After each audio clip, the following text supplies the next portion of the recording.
어쩌면 두꺼운 가면을 쓰고 앉아 있을 수도 있을 겁니다. 하나님께서 우리에게 묻습니다. 네가 지금 어디 있느냐? 저는 교회 집사입니다. 장로입니다. 권사입니다. 목사입니다. 이 자리에 있습니다.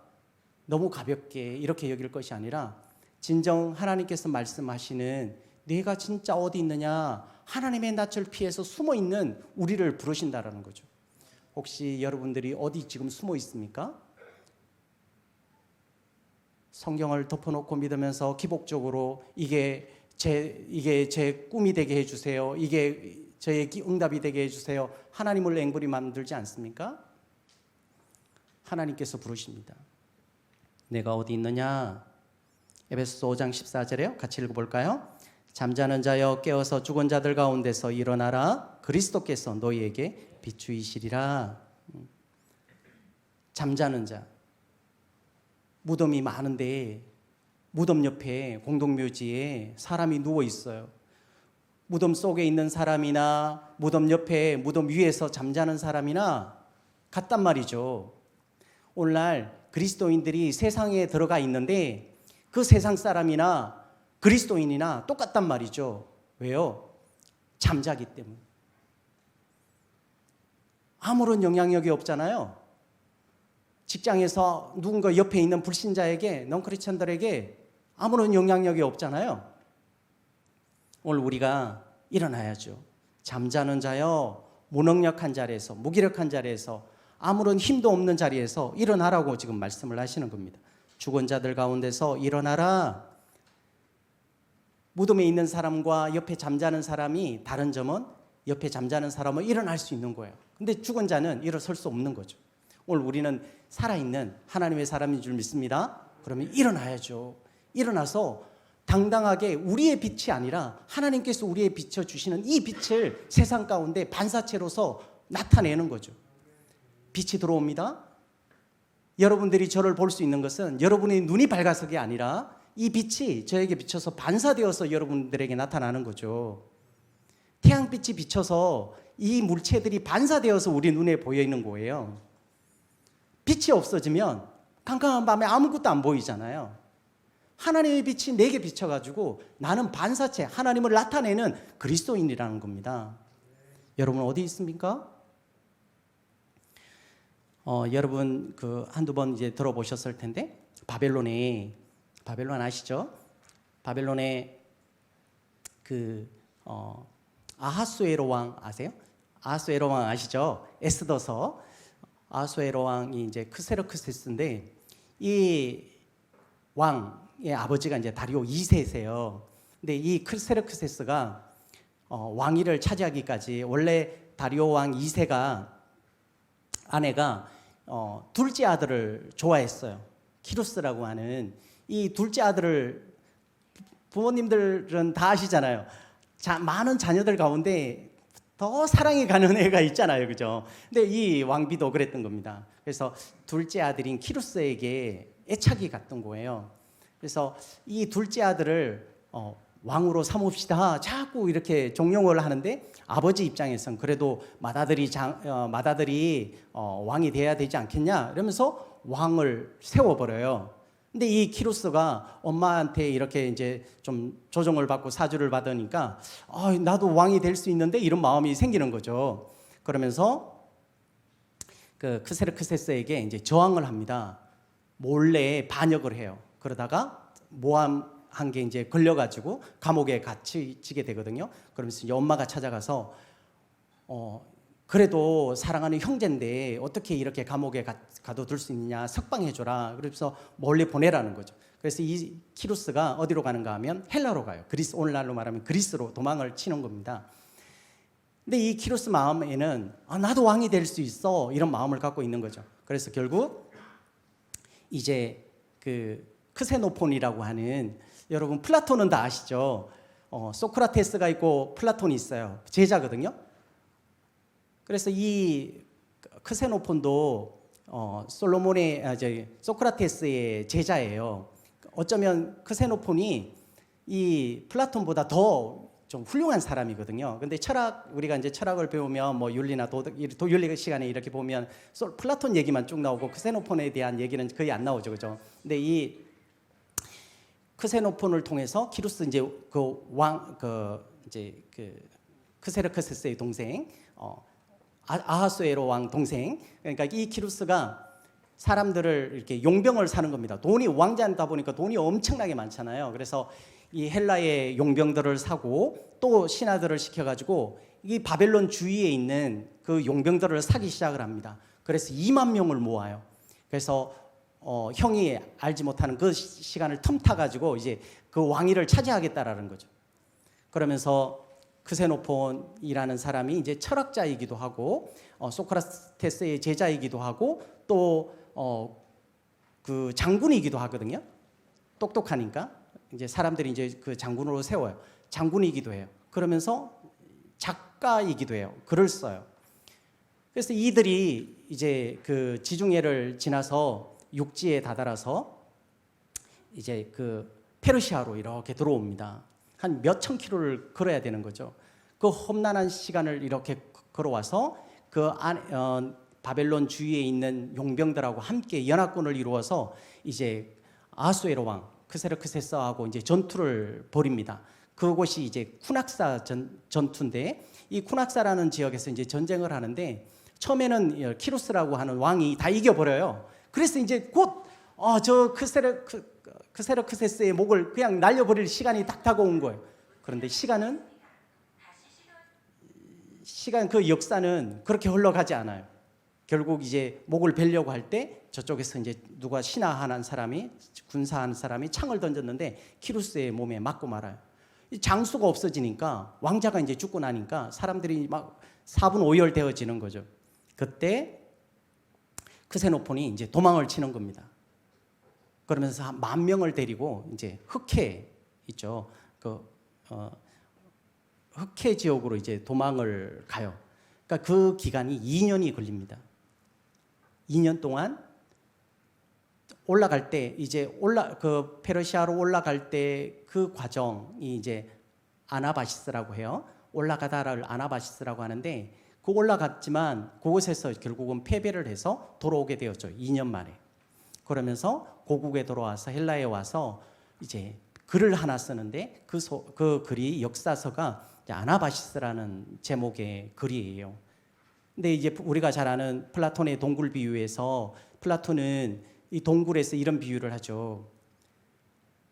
이렇게 중간에 횃불이 있고 사형수들 죄인들이 동굴에 이제 감옥에 갇히는데 그 죄수들은 다 벽을 향해 뒤로 팔을 착고를 딱 채워지고 항상 벽만 보게 되어 있어요. 옆사람하고 얘기도 하지 못하게. 그 사람들이 너무 오래 있다 보니까 횃불에서 비춰지는 그림자, 자신의 그림자를 보고 이게 진짜인 줄 안단 말이죠. 이게 이제 동굴 비유에 나오는 얘기예요.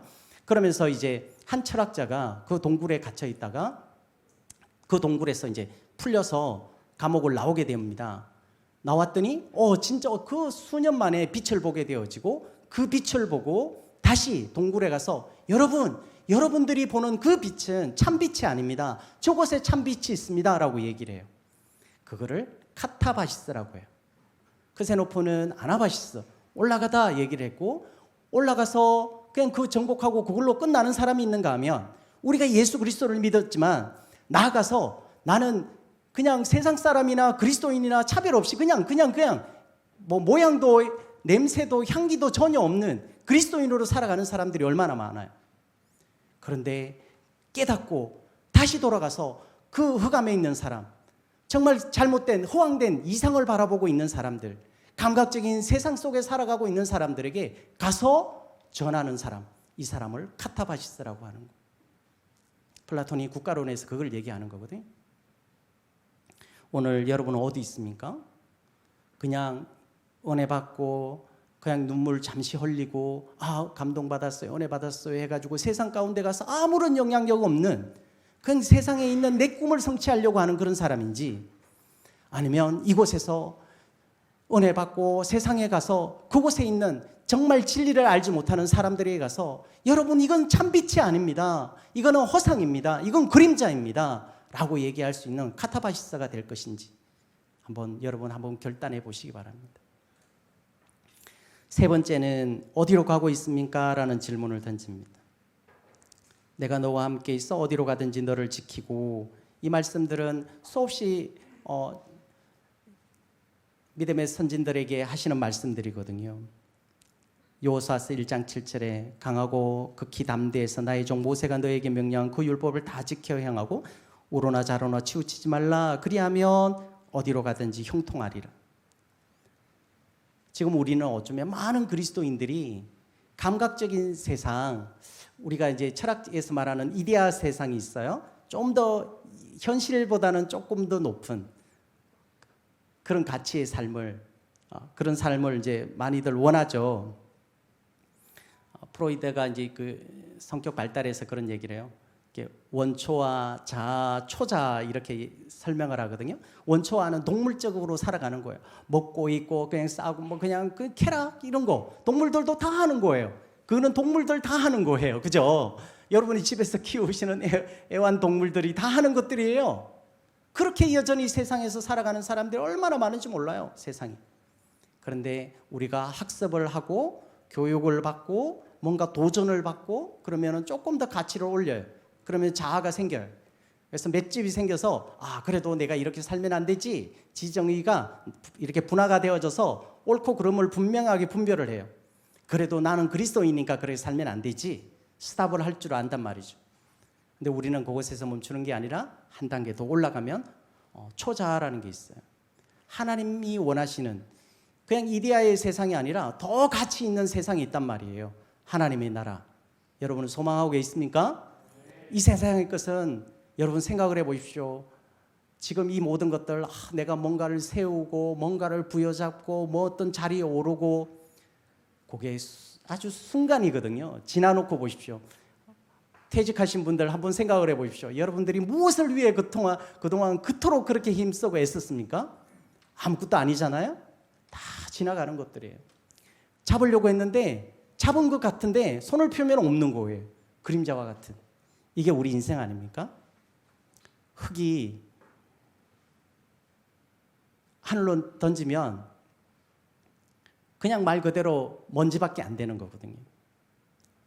우리 인생이 그런 인생입니다. 그런데 이게 전부인 양 이곳에 올인하는 사람들이 그리스도인들도 많단 말이죠. 그곳에서 내 목표, 내 목적을 달성하려고 하는 우리의 목적은 하나님 나라에 있는 줄 믿습니다. 지금 어디로 가고 있는가 묻습니다. 지금 어디로 가고 있습니까? 현실의 것을 다 움켜쥐려고 그렇게 달려가고 있습니까? 아니면 좀 더 형이상학적인 가치, 사랑하고 진리를 추구하고 의를 구하고 선을 행하고 이런 쪽을 향해서 달려가고 있습니까? 질문을 던집니다. 그 다음에 네 번째요. 내 손에 든 것이 무엇인지 묻습니다. 여러분의 손에 든 건 뭐예요? 여러분들에게 직분들이 주어졌을 겁니다. 그 직분을 그냥 움켜쥐고 저 교육부장이에요. 교육부장으로 가만히 있으면 그냥 타이틀만 교육부장인 거예요. 비록 내가 재주가 없고 재능이 없지만 또 도전해요. 또 도전해요. 아이들 한 명을 전도하기 위해서 몸부림치면서 기도하고 그 눈물을 흘리고 그들을 전도하려고 애를 써요. 그러면 이게 하나하나 쌓여지다 보면 이게 은사가 됩니다. 처음에 태어나면서 그런 은사를 갖고 있는 사람이 누가 있습니까? 개발하고 또 개발하고 자기 개발을 위해서 노력해야 되는 거 아니겠어요? 저희 교회 집사님들은 들어오면 저희 성도님 되면 다 무조건 다 사회복지 시켜요. 다 거의 대부분 다 사회복지 사세요. 안 하려고 하시는 분도 있어요. 저 못해요, 안 해요. 무조건 시켜요. 하면 그 다음에 일자리가 만들어진다니까요. 그 다음에 실력을 갖추면 그 다음에 더 좋은 자리가 생긴다니까요. 그래서 일부러 시키는 거예요. 왜냐하면 사람들에게 영향력을 미쳐야 되니까. 그리스도인들이 세상에서 영향력을 끼쳐야 되니까. 우리가 할 수 있는 게 얼마나 많은지 모릅니다. 근데 그 일들을 그냥 반감만 하고 있는 겁니다. 열심히 하면 하나님께서 나중에 우리 눈으로 보이지 않아요? 저 너머에 뭐가 있는지 알 수 없어요. 그러나 지금 오늘을 최선을 다해서 살면 내일이 보장되어지는 줄 믿습니다. 제가 이제 처음에 이게 그 정부 출연 기관에 있었어요. 노동연구원이라고. 거기는 다 스카이 법대 출신들이에요. 거기서 그 고시 패스한 사람도 몇 사람 되고요. 근데 다 법대 출신들인데 그곳에서 살아남을 수 있는 방법이 뭘까요? 다 머리 좋다 하는 사람들이에요. 어떻게 살아남아요? 열심이에요. 열심. 저는 새벽 예배 끝나고 바로 출근합니다. 7시 반 여의도까지. 그리고 다 6시 퇴근하면 저 7시 반 저희 어디예요? 제 7일 안식일 섬기던 그 형제님이 계시는데 그분은 연대법대 나왔는데 이분은 저보다 1시간을 더 일을 해요. 보통 하루에 8시, 밤 8시까지 근무를 해요. 그 대신 이제 그들은 토요일 날 안 나오잖아요. 그죠? 그리스도인들이 나타낼 수 있는 그 사람도 그래도 예수 믿는 사람이니까 그곳에서 자기가 살아남을 수 있는 방법은 열심히 하는 거예요. 토요일 안 나오기 때문에 다른 사람보다 더 열심히 하는 거죠. 여러분의 손에 있는 게 뭘까요? 모세에게 지팡이가 있었어요. 80대 된 노인이 지팡이를 짚고 다니는 겁니다. 이 지팡이는 여기 영어로 이렇게 돼 있어요. 스텝이라고 돼 있어요. 많은 것들 중에 하나, 수많은 막대기 중에 그냥 짚고 다닐 수 있는 그 스텝 하나예요. 이게 몽둥이가 될 수 있는 거죠. 양을 치는 몽둥이. 그러나 하나님께서 이제 모세를 만나 주시고 하나님께서 모세에게 말씀을 하세요. 출애굽기 4장 20절에요. 하나님의 지팡이를 손에 잡았더라. 하나님의 지팡이 뭐예요? 하나님의 지팡이는 누구나 막대기를 꺾어서 짚고 다니는 지팡이 아니에요. 영어로 보면 더 스텝이라고 돼 있어요. 많은 것들 중에 유일한 한 개 하나를 얘기하는 거예요. 정관사 하나거든요. 단수예요. 하나님의 손에 들려진 것은 유일하단 말이죠. 우리가 각자의 재능들이 다 있어요. 세상에서 교수 역할하는 사람, 또 유명한 엔지니어들 다 있어요. 그거는 엔지니어예요. 하나님의 손에 들려 있는 사람 더 엔지니어인 거죠. 하나님의 손에 들려 있어야 된다는 거죠. 그 지팡이 가지고는 몽둥이밖에 안 되는 거예요. 야, 이 쌍 내리치는 것밖에 안 돼요. 말 안 들어 이거밖에 안 되는 거예요. 근데 하나님께서 말씀하시는 더 지팡이는, 더 스텝은 바른 길로 인도하고 하나님의 능력이 나타나는 지팡이라는 거죠. 여러분의 손에 들려진 지팡이 뭡니까? 한번 기록을 해보세요. 여러분이 잘하는 거 뭐예요? 다 잘하는 게 다 있단 말이죠. 저는 할 수 있는 게 아무것도 없어요? 천만에요. 다 있습니다. 그를 갈아야죠. 갈고 닦아야죠. 그냥 팔짱만 끼고 저는 없어요. 저 할 수 있는 게 아무것도 없거든요. 그런 사람은 원사가 개발되지 않아요. 여러분의 손에 든 기술, 재능, 아니면 열심, 그 사람들하고 맞짱을 떠서 이 세상 사람들하고 맞짱을 떠서 이길 수 있는 이 열심이라도 있으면 되잖아요. 아니면 좋은 인격, 훌륭한 인격만 있어도 되는 거잖아요. 이길 수 있다니까요. 얼마든지 이길 수 있습니다. 그 다음에는 5번째, 나는 어떤 성도일까요? 여러분 어떤 성도세요? 저는 어떤 목사일까요? 충성을 하고 있습니까? 로얄티가 있어요. 로얄 아시죠? 꿀벌이 만드는 그 벌꿀. 이게 왕자거든요. 그러니까 많은 사람들이 이 왕자에 앉아서 괜찮은 사람, 나 장로예요. 저 목사예요. 큰 교회, 대형 교회 누구예요? 저 큰 교회 다니는 어느 성도입니다. 집사입니다. 그거 중요치 않아요. 뒤에 스펠링이 거의 비슷해요. 첫 자만 달라요. R하고 L로 바뀌어요. 로열티. R은 굴려야 되죠. 근데 L은 굴리지 않아요. 로열티예요. 이거는 충성이거든요. 오늘날 이 로열티를 갖고 있는 사람들이 많지 않습니다. 충성하고 헌신하려고 하는 사람들이 적습니다. 헌신하라고 하면 그냥 헌신짝처럼 내버리고 그냥 도망갑니다. 헌신할 사람은 없습니다. 저희 모교회가 헤어론 교회거든요. 아시죠? 관악교 옛날에 관악교회 그때부터 이제 저 청년 시절부터 그때 저도 신앙생활했는데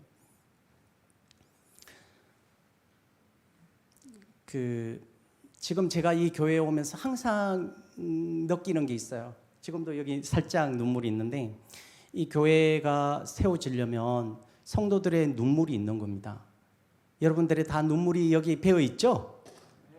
아닙니까?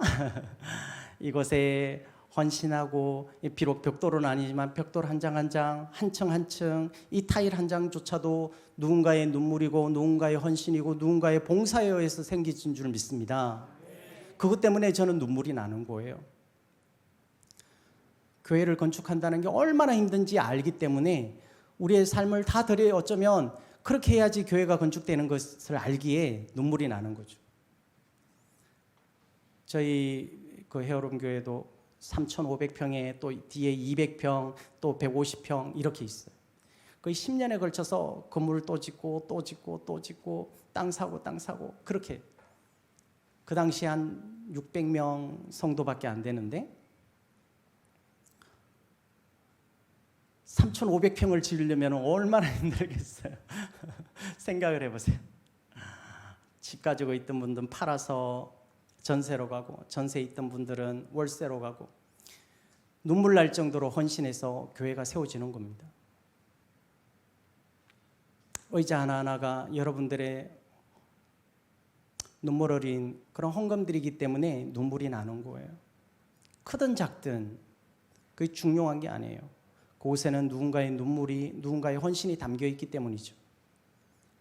여러분들이 충성을 했기에 그나마 이 교회의 공간을 확보하고 이곳에서 자유롭게 예배드린 줄 믿습니다. 사람들이 그냥 부러워할 게 아니에요. 그곳에 그만한 충성된 하나님의 사람들이 있다라는 거죠. 오늘 그냥 팔짱 끼고 있는 게 아니라 그 역할들이 있습니다.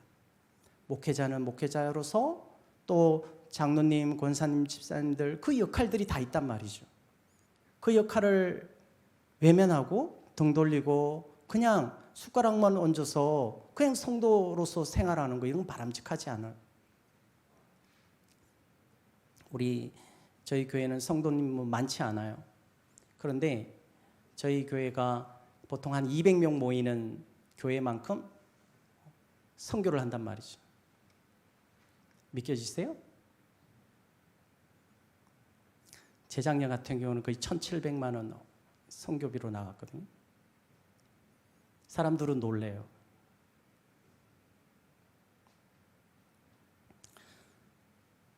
오늘 우리가 어떤 성도인지, 나는 과연 어떤 사람인지, 교회란 뭔가. 그래서 이제 5가지 제가 질문을 드렸고요. 나머지 이제 5가지는 빨리 넘어갈 텐데요. 같은 성도로서 우리가 함께 동의하고 이렇게 한번 살아보면 어떨까? 지금 5가지는 여러분 각자, 저도 마찬가지 숙제예요. 이 질문에 한번 대답을 해보시고 6번째까지는 우리가 이제 한번 그것을 찾아갔으면 좋겠습니다. 우리 잠시 쉬는 시간을 통해서 우리 행복이라는 찬양 한번 드리고 다시 말씀을 이어가도록 하겠습니다.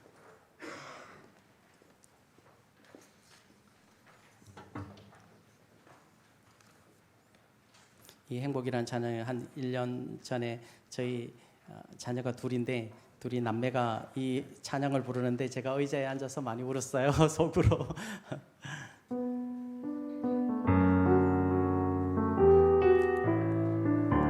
화려하지 않아도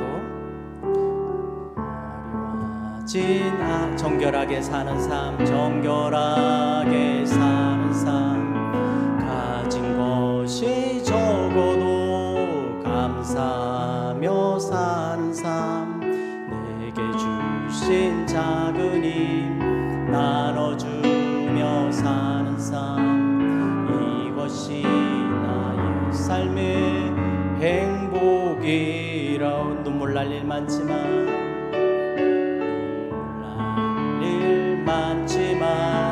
기도할 수 있는 것, 억울한 일 많으나 주를 위해 참는 것, 비록 작은 삶 주 뜻대로 사는 것, 이것이 나의 삶의 행복이 아멘. 이것이 행복이라고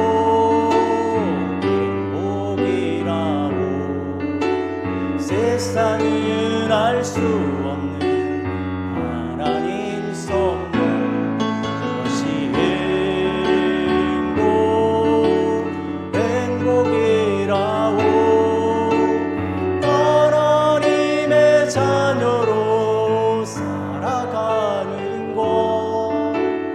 이것이 행복이, 이것이 행복이라고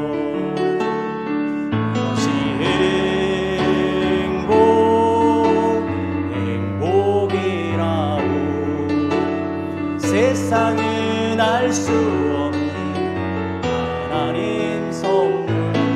이것이 행복이라고 하나님의 자녀로 살아가는 것.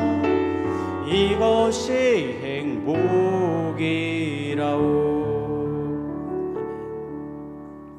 화려하진 않아도 조금 우리가 헌신하고 조금 힘쓰고 있으면 또 교회 중심으로 또 생활하려고 하면 불편한 게 사실이죠. 근데 하나님께서 다 우리의 그 모든 형편과 처지를 아시고 다 채워주십니다. 믿습니까? 교회를 위해서 여러분들이 헌신하셨던 분들, 저거 부도 났어요. 그럼 저희 교회에서 도와드릴게요. 그런 분 계십니까? 교회를 위해서 헌신했는데 힘들었다? 뭔가 안 됐다? 저는 우리 교회 학생들한테 그렇게 얘기합니다. 신앙생활을 열심히 하다가 잘못되면 교회에서 장학금 다 대줄게.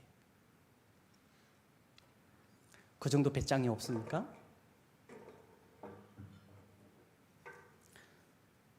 우리가 행복하게 그냥 살아가야 하는데 너무 억눌리고 하나님의 그 자존감도 없이 어쩌면 살아가고 있는 사람들이 많은지도 모르겠습니다. 오늘 여기 전도서 8장 7절에 사람이 장래일을 알지 못하느니 장래일을 가르칠 자가 누구이랴. 내일 어떻게 될지 제가 어떻게 말할 수 있습니까? 저도 인생을 제대로 못 사는데. 전도서 6장 6절에 그가 100년의 갑절을 산다 할지라도 행복을 보지 못하면 다 한 것으로 간다. 이 행복이 복인데, 복 있는 사람, 복 있는 사람이 행복한 사람인데 행복을 누리지 못해요. 늘 주눅 들어있고 얼굴을, 옆에 사람 얼굴 한번 보실래요? 놀라시겠죠? 불편하잖아요. 웃고 행복해야 되는데 주님 안에서 이 행복이 다 도난당했어요. 그렇게 살아간단 말이죠. 목회자들처럼 힘들게 어렵게 살아가는 사람 있을까요? 불편을 감내하면서 저희 자녀에게 간식 사줄 돈 가지고 교회 학생들 먹이고 다 그러는데 저희 자녀들은 그럼 막 빼빼 말르고 그랬을까요? 다른 애들, 교회 애들 장학금 주는데 우리 애들만큼 또 장학금을 안 줘. 교회 반주하는 애 장학금을 주는데 저희 애는 반주하는데 장학금을 안 줘요. 그러면 저희 자녀들이 잘못됐을까요? 하나님께서 행복한 삶을 우리에게 요구하시는 줄 믿습니다. 미국 하버드대의 탈벤 샤러라고 하는 아주 행복하게 이제 대가인데 이분도 그냥 살았어요. 그래서 이제 하버드에서 이제 그 이스라엘 사람이니까 강의를 한 자리 맡았는데 이제 강의를 하려고 하니까 학생이 6명밖에 안 들어오는 거죠. 폐강되기 직전이에요. 밥을 먹으려고 식당에 갔는데 씁쓸하게 이제 밥을 먹으려고 딱 서는데 한 학생이 이 여학생이 쫓아오더니 교수님 혹시 행복한 강의 하시는 교수님 아니세요? 라고 얘기를 합니다. 묻습니다. 그랬더니 예 그렇다고 하니까 이 여학생이 다시 질문합니다. 그런데 선생님 교수님은 행복한 강의를 하시는데 지금 행복해 보이지 않으세요? 이 얘기를 합니다. 이 탈벤 샤워가 깜짝 놀랍니다. 강의는 행복한 교수인데 정작 그 학생 몇 명 안 모였다고 자기 안에 행복이 도망가 것처럼 느껴졌단 말이죠. 얼굴에서. 결국 그는 그곳에서 꼬꾸라집니다. 그래서 다음 시간 두 번째, 이제 세 번째까지 정원이 차지 않으면 이제 폐강해야 되는 거예요.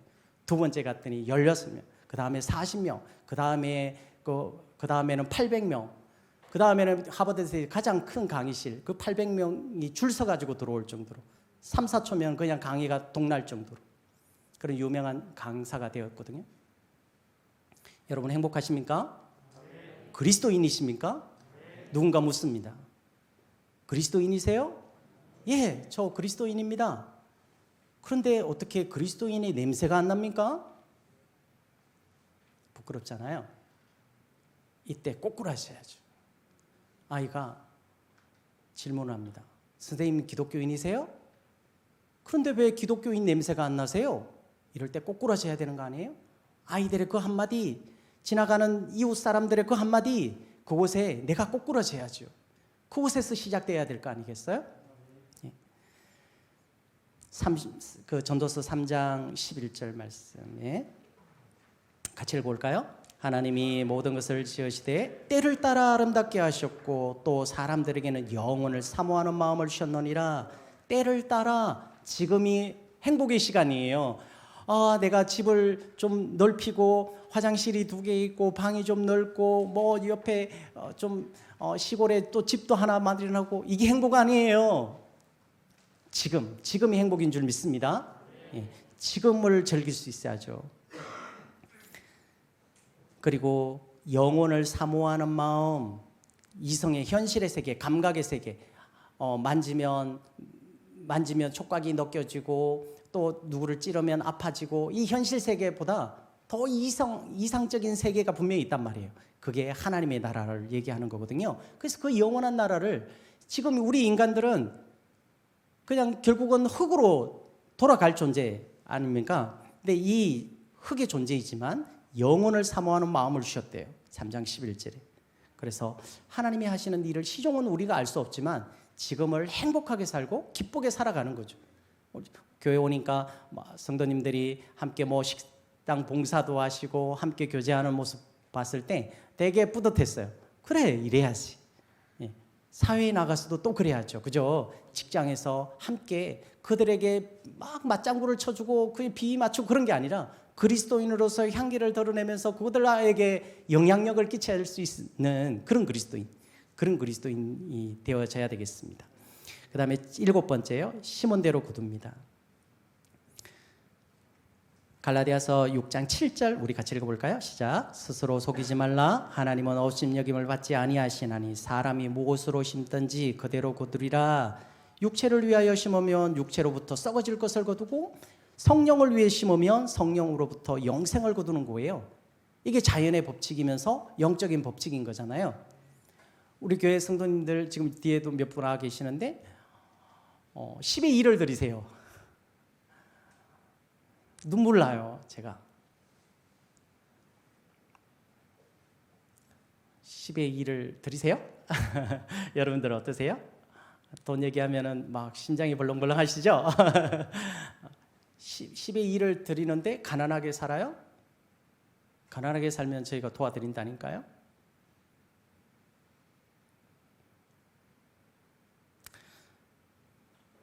저희가 개척을 해가지고 처음에 개척하기 전에 우리 목사님한테 간증을 드렸는데 그냥 심는 거예요. 교회 건축한 다음에 심었어요. 심었더니 저는 막 누구한테 뭐 받는 거를 되게 싫어해요. 남한테 주는 건 좋아하는데 남한테 받는 거 싫어한단 말이에요. 그러니까 저희 사무실에 어떤 부교육자 때 그냥 사무실에 뭘 갖다 놓으세요. 그냥 몰래 갖다 놓으세요. 그러면 저는 그거를 인마이 포켓 한 적이 없어요. 다 그냥 나눠주는 거예요.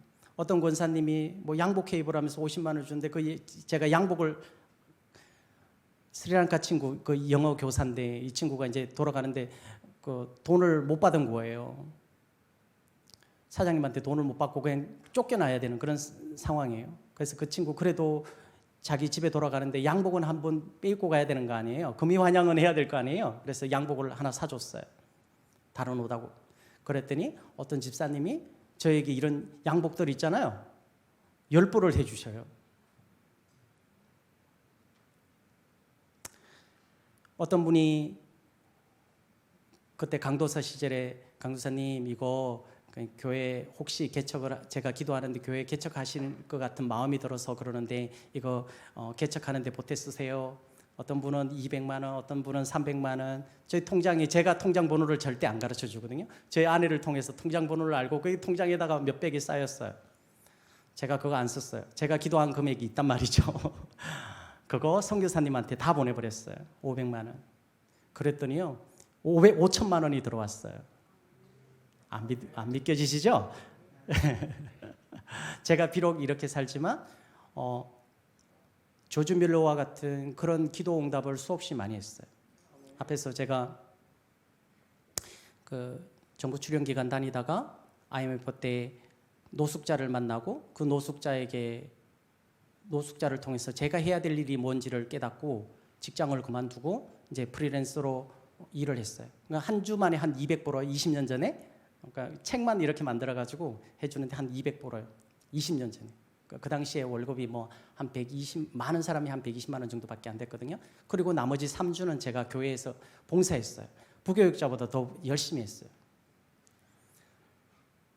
하나님께서 그렇게 해서 이제 그 노숙자들을 위한 급식소를 했는데 그 급식소에 제가 1,000만 원을 부었거든요.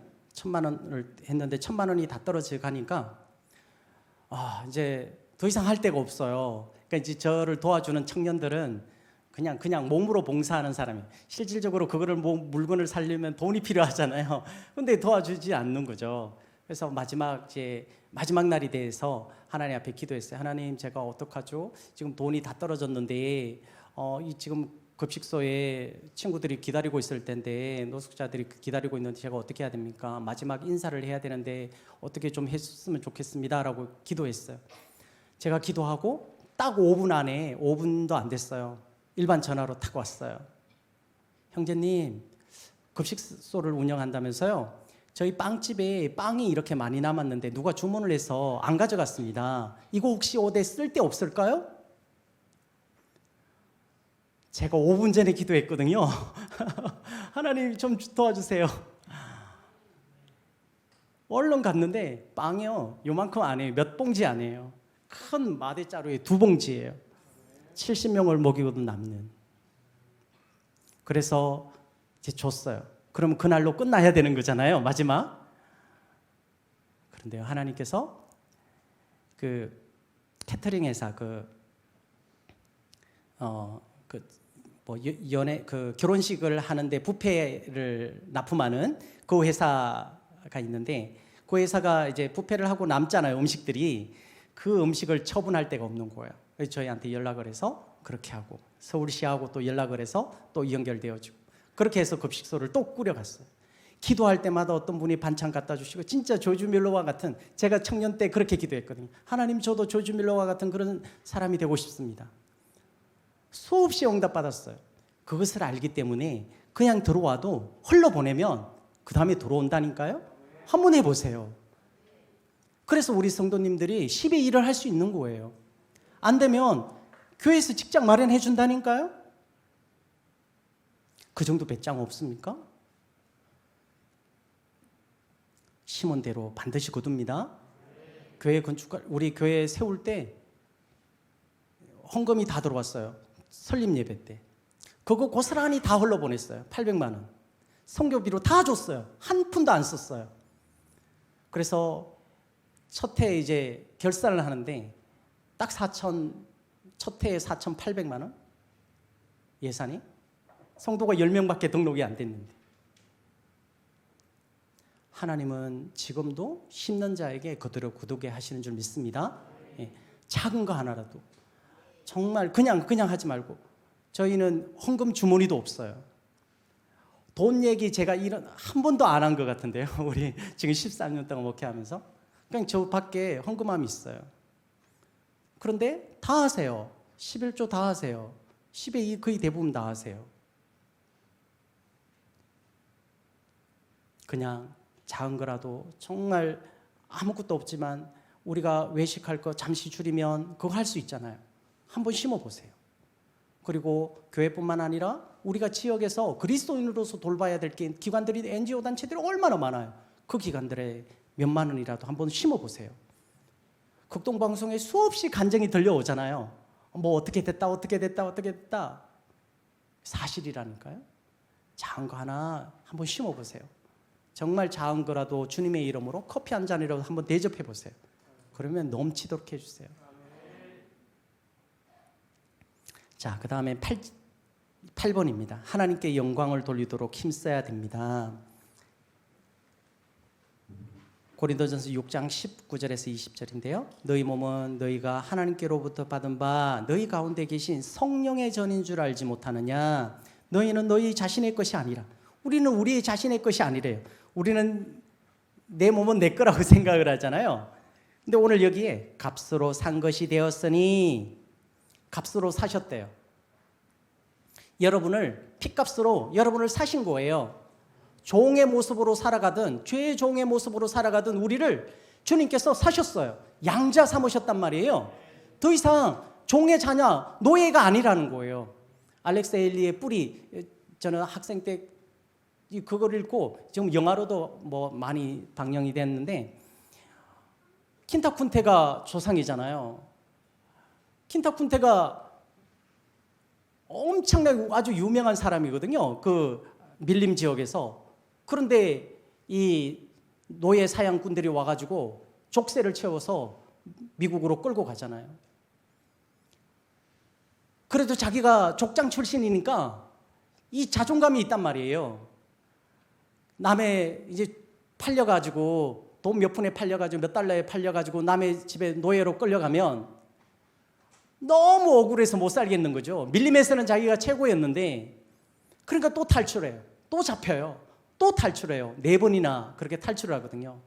그 다음에 주인이 너 거세를 당할래 오른 발목을 자를까 물어요. 후자를 선택을 하죠. 제 오른 발목을 자르십시오. 오른 발목이 잘려요. 쩔룩쩔룩하면서 자신을 지키는 거예요. 우리가 어떤 사람인지 얘기를 하는 거예요. 내가 밀림에서 어떤 사람인지를 얘기하는 거죠. 오늘 우리가 그리스도인입니다. 세상에서 우리를 후려쳐요. 여기 베드로전서 4장 16절에 만일 그리스도인으로 고난을 받으면 부끄러워하지 말고. 우리 누구예요? 세상 사람들이 우리를 아유 저 예수쟁이, 그럴지라도 고난을 받으면 부끄러워하지 말라는 겁니다. 왜냐하면 우리가 잘못된 행동 아니니까. 자기가 족장 출신인데 감히 노예 신분으로 이렇게 나를 짓밟아 눌러? 당연히 거부할 수 있는 거죠. 그래서 그 뿌리를 찾아가 올라가다 보니까 우리 선조가 킨타쿤테였다라는 거죠. 오늘 그리스도인으로 고난을 받으면 부끄러워하지 말고 하나님께 영광을 돌려드리라. 우리는 이미 주님의 핏값으로 산 하나님의 거룩한 하나님의 아들들, 양자가 된 겁니다. 믿습니까? 내 거 아니에요. 내가 잡았던 거 뭘 잡고 계세요? 여러분 집 잡고 계세요? 여러분 한 세대만 지나면 여러분 문패가 여러분의 이름이 아닌 다른 사람의 이름의 문패로 바뀌는 겁니다. 영원할 것 같습니까? 이 땅이, 이 교회가 영원할 것 같습니까? 눈에 보이는 모든 것들이 영원할 것 같습니까? 그렇지 않습니다. 이 가치를 분명하게 가질 수 있는 저와 우리 모두가 될 수 있기를 원합니다. 그림자입니다. 그림자. 우리는 잠시 나그네로 잠시 살다 가는 거예요. 배가 고프니까 이곳에서 잠시 먹고 갈 수 있는 거예요. 근데 우리의 목적지는 하나님 나라라니까요. 이곳이 아닌 겁니다. 그 가치를 두면 홀로 보낼 수 있는 거죠. 뭐가 아깝습니까? 박 목사님 얼마나 많이 섬기는지 몰라요. 제가 너무 감동, 제가 도전받을 정도로 많이 섬기세요. 그러니까 하나님께서 더 큰 복을 저는 주실 줄로 믿어요. 예. 그 다음은 9번입니다. 나는 그리스도인입니다. 바나바 바울이 이제 바나바가 바울을 다소에 이제 있는 바울을 데리러 가요. 그리고 이게 그 수리아 안디옥에서 시리아, 오늘날로 말하면 시리아, 그 시리아 안디옥에서 함께 복음을 가르쳐요. 근데 그곳에서 많은 사람들이 복음을 듣고 변화가 되어지는 겁니다. 변화가 되어지니까 옆 사람들이, 이웃 사람들이 그리스도인, 저 사람은 그리스도인이야 라고 불려지게 됐다라는 거죠. 오늘 우리 넘치는 교회 또 저희 섬기는 교회든지 외부 사람들이 바라볼 때 저 사람들은 그리스도인이야. 주일날 막 이 지역을 막 주차해가지고 주차 전쟁을 벌이고 사람들에게 불편을 끼치고 자기들만의 세상, 이게 아니라 우리를 바라볼 때 그리스도인이라고 불릴 만한 그런 사람, 침을 함부로 뱉지 않아요? 쓰레기를 함부로 버리지 않아요? 말도 함부로 하지 않아요? 엄단패설하지 않아요? 남을 도와주는 겁니다. 섬기는 겁니다. 그 사람을 보고 그리스도인이라 한단 말입니다. 세상 사람들이. 우리가 그렇게 그 불림을 받아야 되는 거 아닙니까? 그렇게 불림을 받지 않으면 세상 사람들로부터 핍박받는 게 당연한 거죠. 히브리서 11장 38절에 이런 사람은 세상에 감당하지 못하느니라. 그들이 광야와 산과 동굴과 토굴에 유리하였느니라. 죽이려고 해도 그래도 예수를 부인하지 않아요. 거꾸로 떨어져도 예수를 부인하지 않아요. 화형을 시키려고 해도 톱으로 목을 편다 해도 결코 타협하지 않아요. 그런 사람들을 보고 이 사람들은 세상이 감당할 수 없는 사람이더라라는 겁니다. 오늘 세상 사람들이 우리를 바라볼 때 저 예수쟁이, 저 예수 잘 믿는 형제, 저 자매 정말 세상에 감당하지 할 수 없는 그런 사람이야. 이렇게 고백이 나올 수 있기를 간절히 소원합니다. 그런 사람이 돼야죠. 이왕 살아갈 거 그래야지 우리가 하나님의 사람으로 반듯하게 또 살아갈 수 있는 거 아니겠어요? 여러분 잘 알다시피 그 라틴어의 그 격언들 중에 메멘토 모리 아시죠? 아모르 파티도 있고 카르페 디엠도 있어요. 이 세 가지가 라틴어의 가장 유명한 3대 격언인데, 아모르 파티는 김연자 씨가 막 춤추면서 아모르 파티 하니까 뭐 나이트 클럽마다 뭐 아모르 파티를 하면 막 사람들이 춤을 춰요. 원래 그런 뜻 아니에요. 아바의 그 바이 더 리버 오브 바빌론 있잖아요. 개그맨들이 했던 다들 이불 개고 밥 먹어 있잖아요. 근데 그게 그런 노래가 아니라는 거예요. 아모르 파티가 그런 뜻이 아니에요. 운명을 즐기라는 거예요. 너희 지금 운명, 숙명, 우리가 숙명이 있잖아요. 저는 아버지 없이 이렇게 자랐는데 어렸을 때. 근데 그런 각자의 운명들이 있단 말이죠. 그걸 받아들이는 거죠. 이거 변화시킬 수 없어요. 그냥 받아들이는 거죠. 그곳에서 최선을 다하는 거. 카르페 디엠이 현재를 즐기라는 거거든요. 현재를, 쾌락을 즐기라는 뜻이 아니에요. 이 시간이 지나가면 다시 돌아오지 않기 때문에 현실에 최선을 다하라는 거죠. 그 삶인 겁니다. 메멘토 모리는 이제 이런 얘기가 있어요. 로마 장군들이 외부로 나아가서 적과 전쟁에서 승리하고 이제 게슨 장군이 되어서 들어오잖아요. 성문을 향해서 딱 들어올 때 앞에는 마부가 말을 끌고 마차 뒤에는 노예 한 사람이 메멘토 모리 하고 마차에는 주인공인 장군이 타고 있어요. 사람들이 환호와 갈채를 막 보내요. 앞에 가는 마부는 자기도 함께 환호를 받겠죠. 그리고 뒤에서 외침의 소리가 들립니다. 메멘토 모리. 너의 죽음을 기억하라. 네가 인간인 것을 기억하라는 거예요. 얼마나 쓴 소리예요. 내 뒤에서 울려지는 그 메멘토 모리가 들려지는 겁니다. 그리고 왕이 내려주는 왕관에 메멘토 모리가 적혀 있대요.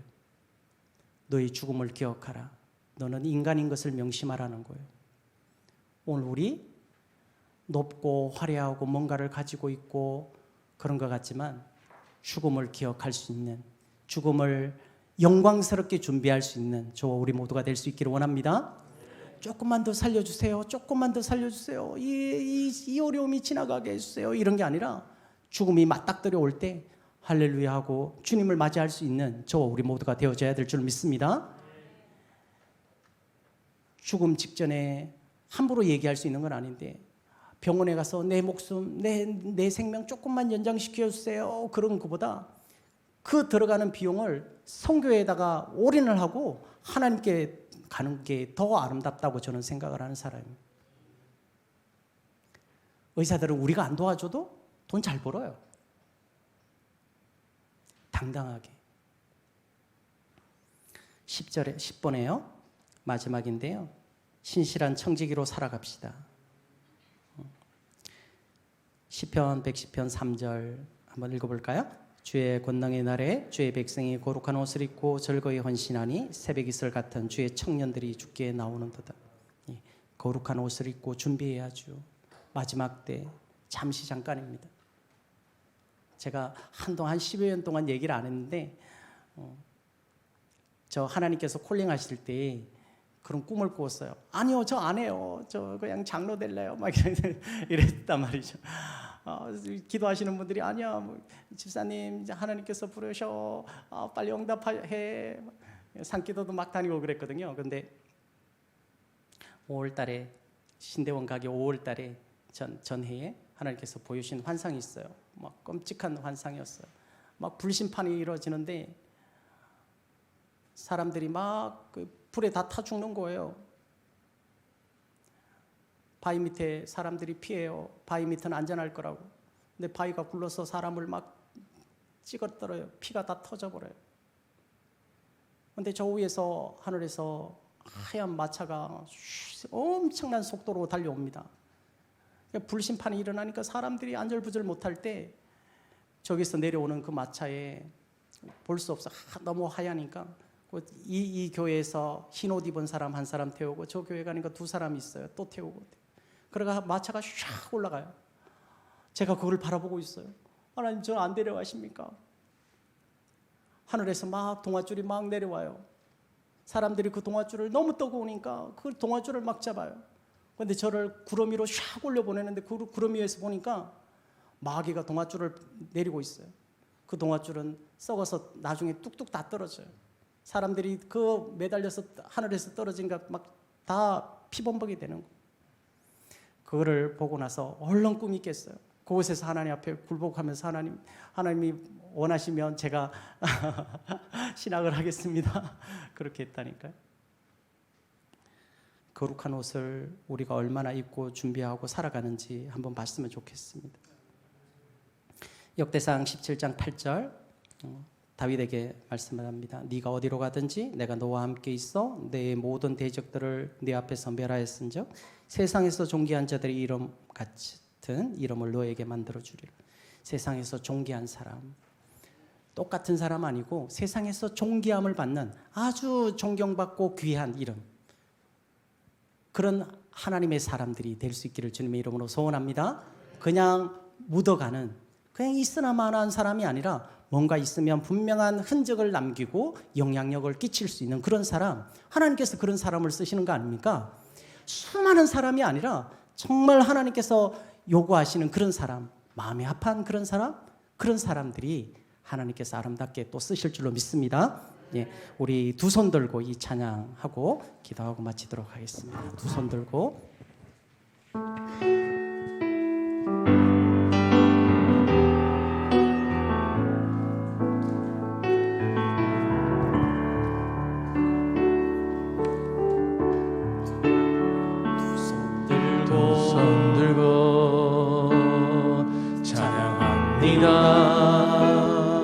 다시 오실 왕 여호와께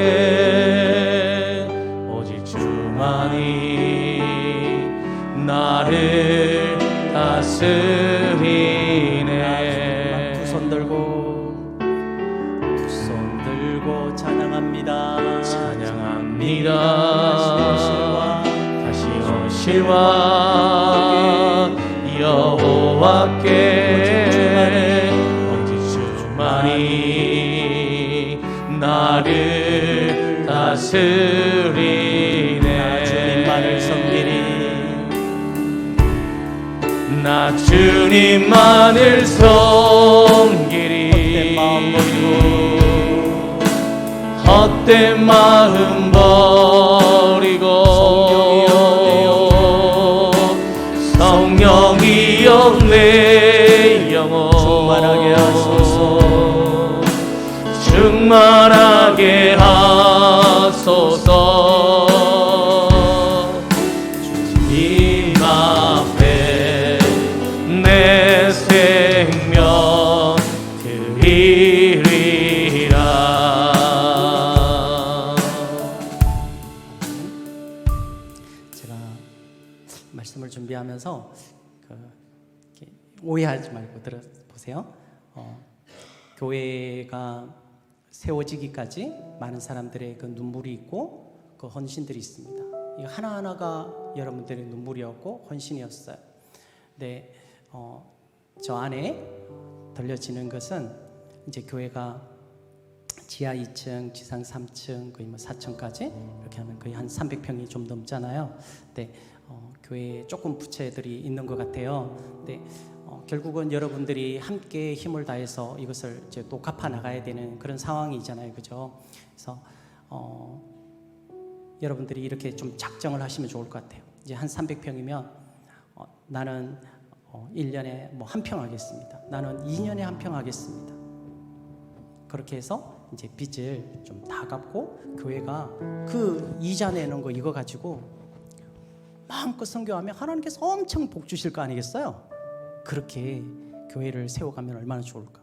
저희는 뭐 거의 들어오는 헌금의 거의 100%를 거의 선교에 쓰거든요. 다른 거 없어요. 그냥 오로지 그냥. 근데 하나님께서 계속 채워주세요. 한 분이 안 해요? 그럼 다른 분이 더 하게 해주세요. 이게 하나님의 방법이에요. 저희 헌금 바구니 한 번도 안 돌렸어요. 13년 동안 헌금 바구니 한 번도 뭐 헌금 하세요 뭐 이런 건 얘기 일절 안 해요. 근데 다 자원해서 하시거든요.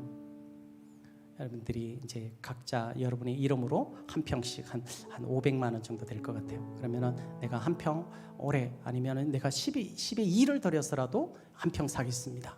이런 작정 다짐을 좀 하시면서 나가시면 교회가 교회답게 건강하게 세워지지 않을까 이런 생각을 하게 되었어요. 이제 제가 우리 박 목사님을 통해서 그냥 지나가는 얘기인데 그 얘기를 좀 들었어요. 아직 이제 부채가 있다라는 거 좀 깜짝 놀랐죠. 네, 기도하면서 같이 하면 어떨까? 저희도 헤어롬 교회가 그렇게 건강하게 이렇게 교회가 크게 세워지기까지 했단 말이죠. 근데 가난하지 않아요. 이전할 때마다 저희도 다 드렸어요. 조그마한 방에 사무실 그 공간에 저희 자녀하고 다 살았어요. 그런데 또 집을 또 하나님께 주세요. 우리 성도님이 주신 거 아니에요. 다 해주세요. 다 해주세요. 우리 자녀들 학비 하나도 안 들고 공부하게 해주세요. 다 해주세요. 그러니까 물질 때문에 시험 들 필요도 없는데 한번 하나님께서 이 몸된 교회 그래도 사랑하는 교회 행복한 교회죠, 그죠? 행복한 교회 붙여주셨었는데 이 교회를 주신 이상 이게 우리 교회다, 내 교회다라고 생각을 하시고 그렇게 한번 작정을 하시고 또 마음에 소원을 두고 하나님 앞에 뭐 쓰세요 뭐 이런 얘기는 전혀 안 할 거예요. 그냥 제가 정말 세워나가는 거 외식하는 거 한 번만 한 달에 한 번만 줄이면 그것들이 모여지면 그것도 몇백이 되는 거거든요. 그래서 나는 한 평 정말 교회를 다시 한번 사보겠습니다. 저는 10평을 사겠습니다. 이렇게 한번 작정을 하시면 어떨까 이런 생각이 많이 들었어요. 그래서 하나님 이 얘기를 해야 되나요 말아야 되나요 자꾸 이런 마음이 실은 저 안에 들어왔어요. 근데 한번 여러분의 마음 가운데 마음에 와닿으시면 저는 올해 한 해 정말 제가 한 평 헌금하겠습니다. 저는 5평 하겠습니다. 2년에 저는 한 평 하겠습니다. 파지 줍는 우리 집사님 한 분은 헤어롬 교회 때 파지를 주세요. 아침마다 새벽에 일어나서 4시 이렇게 파지 줍고 5시 반에 새벽 예배 드리세요. 그분이 그래도 1년에 250씩 헌금을 드리세요. 파지 주어가지고 250만 원을 드리려면 하나도 안 써야 되는 거예요. 노령연금까지 다 드려야 되는 거예요. 그래도 그렇게 하니까 자녀들 만나게 해주시고 자녀가 나중에는 부양하게 해주시고 또 그런 복을 주시더라고요.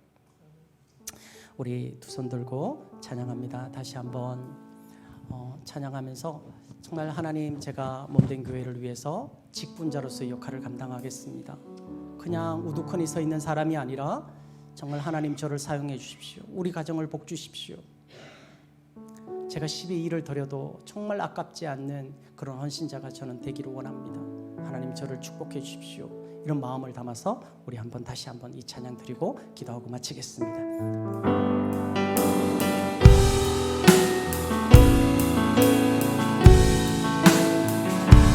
두 손 들고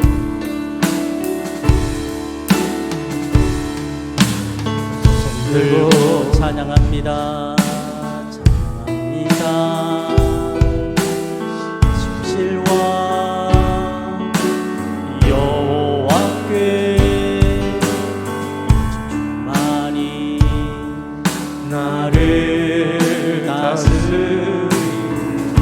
손 들고 찬양합니다. 실와 여호와께 주만이 나를 다스리 나 주님만을 섬기리. 주님만을 헛된 마음 버리고 헛된 마음 버리고 성령이여 제 성령이여 제 영혼 충만하게 하소서. 충만하게 하소서. 주님 앞에 내 생명 드리나. 나 주님만을 섬기리. 주님만을 섬기리. 헛된 교만 버리고 헛된 교만 버리고 성령이여 제 영혼 성령이여 제 영혼 충만하게 하소서. 충만하게 하소서. 이 앞에 내 생명 이리 우리 마지막으로 찬양합니다. 나 주님만을 섬기리. 주님만을 섬기리. 헛된 마음 버리고 헛된 마음 버리고 성령이여 제 영혼 성령이여 제 충만하게 하소서. 충만하게 하소서. 주님 앞에 일 앞에 제 생명이 주님 앞에 주님 앞내 생명 내 생명 우리 주여 삼창하신 다음에 우리 함께 통성으로 기도합니다. 주여 주여 주여. 존귀하신 하나님 사랑합니다. 주님의 몸된 교회를 통해서 은혜 받게 하시고 주님의 몸된 교회를 통해서 도전 받게 하시고 주님의 몸된 교회를 위해서 헌신하는 사랑하는 성도님들을 보았습니다. 아버지 하나님 우리 사랑하는 성도님들 축복해 주시옵소서. 저들의 헌신, 저들의 눈물, 저들의 봉사, 저들의 충성 아버지 하나님 감히 얘기할 수 없는 아버지 하나님 연약한 종이지만 아버지 하나님이여 저들의 수고가 저들의 눈물이 저들의 수고들이 헌신들이 아름답게 빛을 내기를 원합니다. 교회가 교회로서의 사명을 감당케 하옵소서. 교회가 교회로서의 사명을 감당케 하옵소서. 하나님의 영광을 마음껏 드러내게 도와주옵소서. 예수 그리스도의 생명이 우리 가운데 흘러가게 도와주시고 예수 생명이 우리를 통해서 드러나기를 원합니다. 주님 우리가 하나님의 사랑입니다. 직분자입니다. 충성된 하나님의 헌신자입니다. 아버지 하나님이 교회를 사랑하게 하시고 교회를 위해 헌신하게 하셨사오니 아버지 하나님 이 교회를 통해서 아버지 작은 헌신이라도 마지막 남은 헌신이라도 주님 앞에 드리고자 합니다. 이제 이 사랑 이 헌신들을 주님 받아주시옵시고 우리 앞에 놓여있는 모든 장애물들이 예수 그리스도를 통해서 아버지 하나님 난단치 굴복되어지게 하시고 정복되어지도록 인도하여 주시옵소서. 하나님께서 명령하시는 생명과 오건상하고 땅에 충만하며 다스린 모든 것을 다스리라 하시는 그 권능의 역사들이 아버지 하나님의 이 교회를 통해서 일어나게 도와주시옵소서. 하나님의 크신 역사가 이 몸된 넘치는 교회를 통해서 마음껏 넘치는 축복이 임하게 도와주시옵소서. 세상으로 올라가게 하시고 세상 영혼들을 깨우게 도와주시옵시며 하나님의 크신 역사를 온전히 일으켜드리는 그런 교회로 세움받도록 주님 축복해 주시옵소서. 주님 몸된 교회를 통해서 하나님 예비하신 것은 분명히 있으실 터이온데 아버지 하나님이여 작정하고 온신하여 주시옵시고 예수 그리스도의 생명이 흘러 넘쳐서 아버지의 가정마다 아버지 하나님이여 흘러 들어가게 도와주시옵시고 수고의 기간들로 아버지 하나님이여 흘러갈 수 있도록 주님 축복해 주시옵소서. 주님 하나님께서 승리를 주시옵소서. 주님 주시옵소서.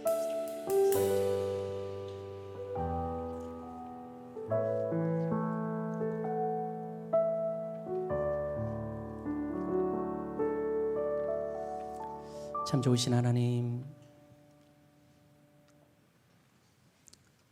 참 연약한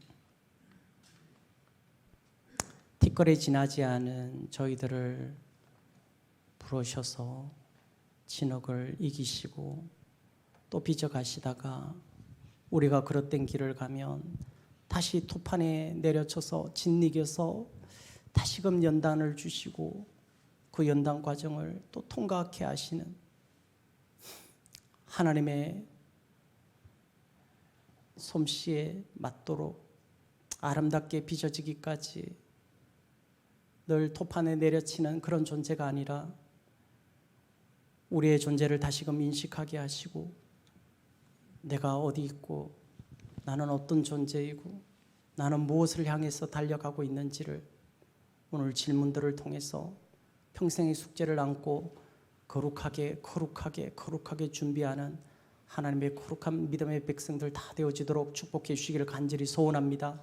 하나님, 우리를 거룩한 직분자로 세우셨사오니 일꾼들로 부르셨사오니 이왕이면 축복받는 하나님의 사람들 다 되게 도와주시고 가는 곳곳마다 차고 넘칠 수 있도록 심고 뿌리고 관리해서 자라게 하시며 열매 맺게 하시는 그 하나님의 축복들을 마음껏 이 세상에서 누리다가 하나님의 영광만 위해서 살다가 주님 부르신 그날에 할렐루야 하면서 주님 앞에 돌아갈 수 있는 저희 모든 권속들 되어지도록 축복해 주시옵소서. 하나님, 두서없이 하나님 말씀을 전했고 하나님의 영광보다는 또 개인의 자랑이었다면 하나님 용서해 주시옵소서.